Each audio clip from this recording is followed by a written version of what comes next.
Bro, I swear Sarah only stays here when there's war.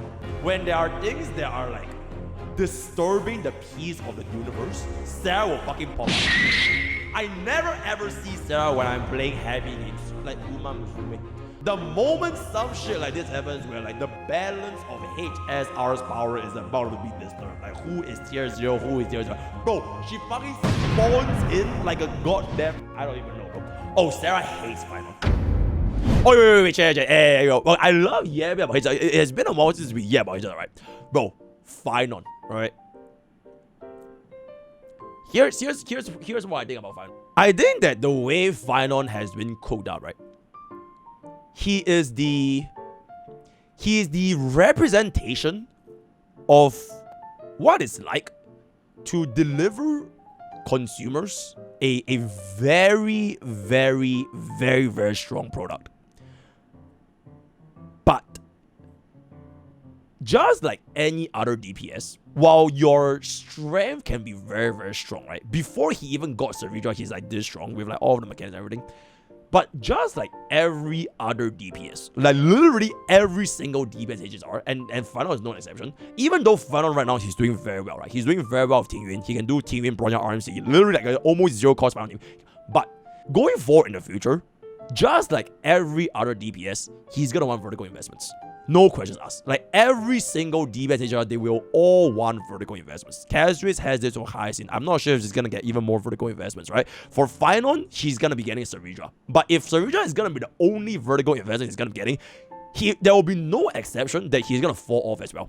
It's like somewhat similar to Akron. Like even after Akron got the Jiaoqiu, she also started falling off because newer and newer DPS without that set vertical investments is gonna come out. And the moment that new DPS comes out with their vertical investment, you're gonna get cooked. And Phainon is not an exception. So if you are somebody that is like, okay, shit, I skipped or pulled Phainon, you're not really skipping or pulling Phainon as a whole. You're pulling for the whole ass package. It's the exact same. Okay, the best analogy is, right, you can buy like a single burger, right? You can buy like a single burger from McDonald's, right? One burger.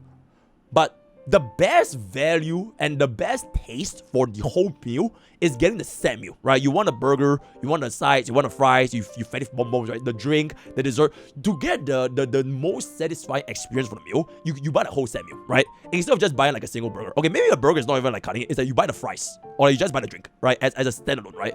So by that logic and definition, right?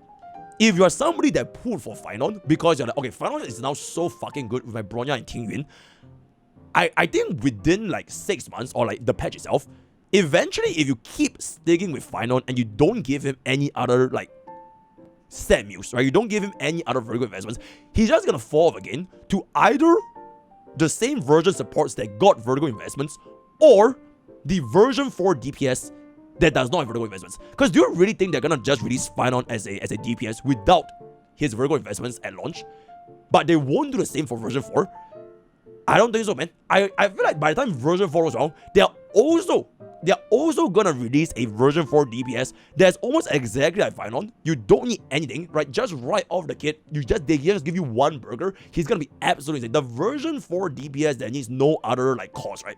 He's also gonna be performing absolutely insane. And by the time you compare that version 4 DPS to your version 3 DPS Phainon, you're gonna see that the disparity is gonna be quite obvious, especially if your Phainon has not had any vertical investment. Because at the end of the day, whenever you keep going forward in version updates in HSR, they have to sell, right? They have to keep going up with like, these new mechanics, these new ways to sell, whether it be in the story, the meta, the placements. They always have to have a way to sell. And if you are gonna be roped in this, okay, I'm satisfied with my E0, God forbid E0 S0, right? If you're satisfied with your E0 S0 Phainon performance, because you can clear the end game now, and you're just not gonna do this for like any vertical investments for any DPS going forward in the future, be it Phainon or Castris or whatever version 4 it's gonna be, you are gonna be going back into the problem of power creep again, because all your DPS is you're satisfied with their state. You're satisfied with their current state of performance at E0 S0 with basically no cost. You're okay. But the moment they introduce all these brand new toys, right? You have two choices. You either pull for the next DPS with no cost, or you go for the vertical investment on the DPS that you pull for. And the moment you keep chasing DPS, that is where your account starts to get like a little bit more bricked. Because that's like the story of every single DPS chaser account, that they only want to pull for DPS, they only want to pull for DPS because they don't give a damn about vertical investments. Because why would they, right? Why would you care about vertical investments if the brand new DPS at E0 S0 is already doing better than others, right? So if you keep repeating this cycle, you're going to reach a point where you run out of money, right? You run out of strategies because you keep chasing DPS after DPS after DPS. But the other guy that don't do this, right? If you only stick, like for example, wait, I don't give a damn about Phainon, because even though cost for cost, right? Cost for cost, if you look at Bob's like progression right now, Phainon is probably gonna be better than Caceres. Cost for cost, right? Bro has sustainless, he deals more damage on that. Cost for cost, Phainon might even be better than an next idea, right? So cost for cost right now, he is the obvious choice to pull because he will give my account, my play, so much value, right? So much value. But the moment I pull for Phainon, how am I gonna allocate the rest of my strategies? Because that's like potentially 160 pulls, right? And if let's just say touch what I pull for Phainon E0 S0, what about the rest of these DPS that I pull for back in the past? And I don't commit into their vertical investments. Then it's not fall off. Right, then they start to get off, they power creep, compared to the other guy that just went, okay, I'm gonna lock in Caceres, I'm gonna get Hyacinth, I'm gonna get Triby, I'm gonna get Evernight, I'm gonna get Teep or whatever it's gonna be. Their account, even if brand new DPS at E0 S0 comes out, they are still able to keep up because they already define themselves with this version, right? Like you already know exactly what you want, and by making them stronger, you technically pull lesser.